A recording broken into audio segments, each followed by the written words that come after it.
It's a common ploy in teen films. The ugly duckling character is a reject and a loser.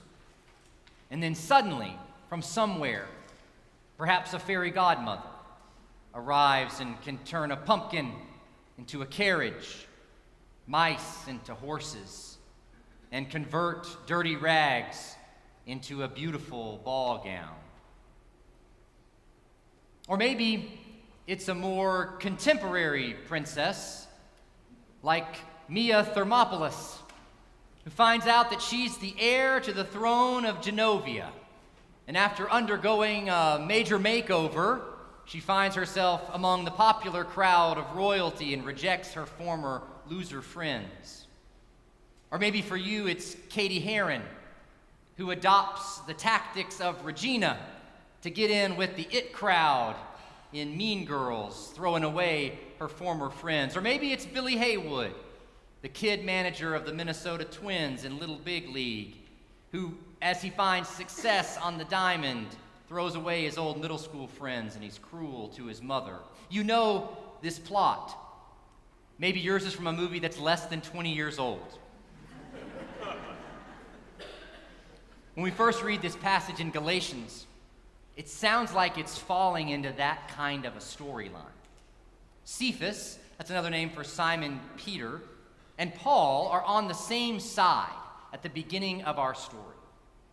They are convinced that Gentiles can be included in the life of the church without having to undergo circumcision or follow Jewish dietary laws.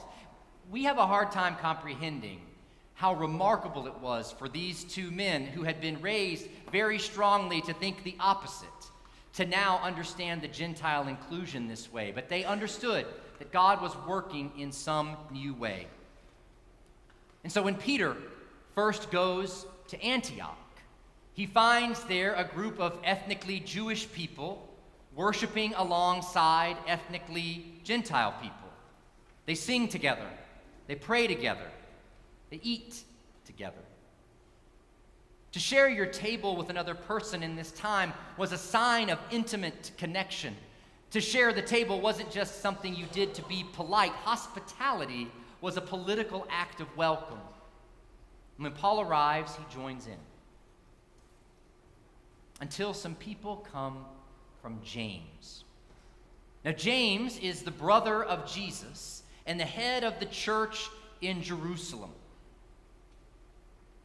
And once these people arrive, Peter balks. He compromises his belief in order to fit in with the in crowd. He creates a hierarchy of the church. He becomes Billy Haywood, Mia Thermopolis, Katie Heron, creating these separate statuses within the church, pushing others down in order to push himself up. Top-tier people are the circumcised, and Gentiles are second-rate. The plot of the story, however, is actually more complex. So it's not like the teen film version. At this time, the time of Peter going to Antioch, there is a growing nationalism in Judea, and especially in Jerusalem. Terrible governors, tyrannical emperors, oppressive taxes, and abusive military leaders have caused many in the Jewish community to say, now is the time to overthrow our oppressors. But in order to rise up against them, we need to unite around our common Jewish identity. And at this time, these nationalistic zealots see the church, the early Christians, as just another expression of Judaism. Christianity is not a separate religion at this time. And so they are pressuring the Christians in Jerusalem to disassociate themselves from the Gentiles, to remain pure. They could be threatening violence against these early Jesus followers in Jerusalem if they don't comply. Word has come to the nationalistic zealots that Peter is in Antioch. And he's cavorting and hanging out with these Gentiles like they're all exactly the same. And if that's what the church is, then maybe the church is something that needs to be squashed. And so James, in desperation, sends these emissaries to Antioch to confront Peter and tell him about how dire the situation is back in Jerusalem. The decision for Gentile inclusion is creating a great deal of conflict for the mother church back home. So the scene with Peter then is not like the segregation of the school cafeteria based on smarts or looks or race or popularity. Peter is segregating the Jewish members from the Gentile members in order to try to diminish the potential suffering of the Christians in Jerusalem. But Paul won't have it. Now, Paul knows also about the zealous nationalists in Jerusalem and the threat that they pose to the church there. He knows that life is muddy, and sometimes you've got to make some compromises. But Paul will not compromise grace. The free grace of God. If the church and belonging to the church becomes based on something other than the free grace of God in Jesus Christ, known in his death and resurrection, then whatever that barrier is has got to be taken down. And Peter, by segregating the cafeteria, is creating a barrier of belonging to the Jesus community that is other than the free grace of God. He's creating a hierarchy of holiness. To really belong, you need to be ethnically Jewish. With compassion for Peter, he has the best of intentions. He's not throwing away friends for a different set of friends, but he doesn't understand the long-term ramifications of the decisions that he's making. It takes Paul, a friend and a theologian, to help him see what he is choosing in his efforts to ameliorate these tensions. He is accidentally creating an understanding of self-justification through some action that we carry out. Paul goes as far as to say that Peter's actions nullify the grace of God. To erect again a barrier that has been torn down means that Christ died for nothing. In this way, Paul is calling Peter back to himself. Peter is caught up in political concerns and what will create the least conflict and what will calm tensions. And in that foray, he's lost himself. Paul calls him back to grace. He reminds Peter of the one who plunged his hand into the sea and pulled him out when he was drowning in the waves. He reminds Peter of Jesus who came raised from the dead to Peter to forgive him after Peter had denied him 3 times at his crucifixion. He reminds Peter of Jesus' words that when he is old, Peter will be taken to a place that he does not want to go. Commitment to the grace of God, it will lead to conflict and to suffering. And Peter needs Paul to call his bluff and bring him back to the truth. As I said last week, in each of these Sundays in our winter worship series, as we meet one of Paul's traveling companions, our sermon title is going to be based on a lyric from the song Find Your People by Drew Holcomb and the Neighbors. A big thank you to Robin and Jordan for sharing that entire song with us this morning.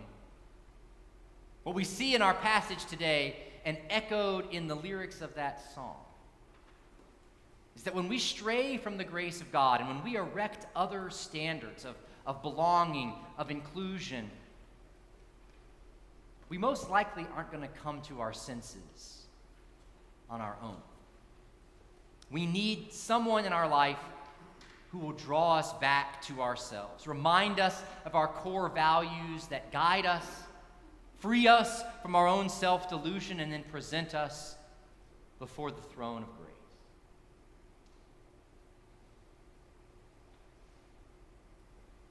Dietrich Bonhoeffer had found security and safety in a teaching post at Union Theological Seminary in New York City in 1939. As part of the confessing church in Germany that resisted the rise of the Third Reich and Adolf Hitler, Bonhoeffer had encouraged pastors to refuse to bend to the Nazi takeover of the German church. He was now beyond Hitler's reach on American soil, an ocean away from war and conflict. But he heard about what was happening back home. There was a loyalty oath that was being demanded of all of the clergy of the German church. They had to declare their loyalty to the Fuhrer, and refusal to do so would mean that they would be removed from their pastoral positions. This would leave their ministries ineffective, it would leave them unemployed, it would leave them marked as treasons. So many of the confessing church pastors began to compromise and to say, well, I'm still working for you just from the inside. I say this out loud, but I don't really mean it. Writing from his exile in Basel, Switzerland, Karl Barth, who'd already been fired from his position at the University of Bonn in Germany for refusing to begin his theology lectures with the Heil Hitler salute, wrote in exasperation, "Was there and is there really no one at all among you to take you back to the simplicity of the straight and narrow way? No one to beg you not to hazard the future credibility of the confessing church in this dreadful way?" Barth's words reached Bonhoeffer in New York. He thought about the students of his seminary and what their lives were like with him gone. And these people called him back to himself, called him back to the grace of God in Jesus. And Bonhoeffer wrote, "We ought to be found only where he is. We can no longer, in fact, be anywhere else than where he is. Whether it is you working over there or I working in America, we are all only where he is. He takes us with him. Or have I, after all, avoided the place where he is? The place where he is for me."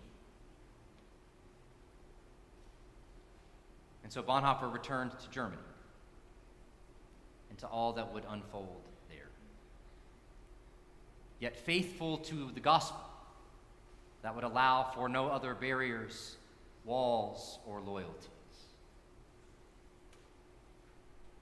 If even Simon Peter, the rock on which Jesus builds the church, was prone to give in to fear and compromise and mixed loyalties, then we are certainly capable of that as well.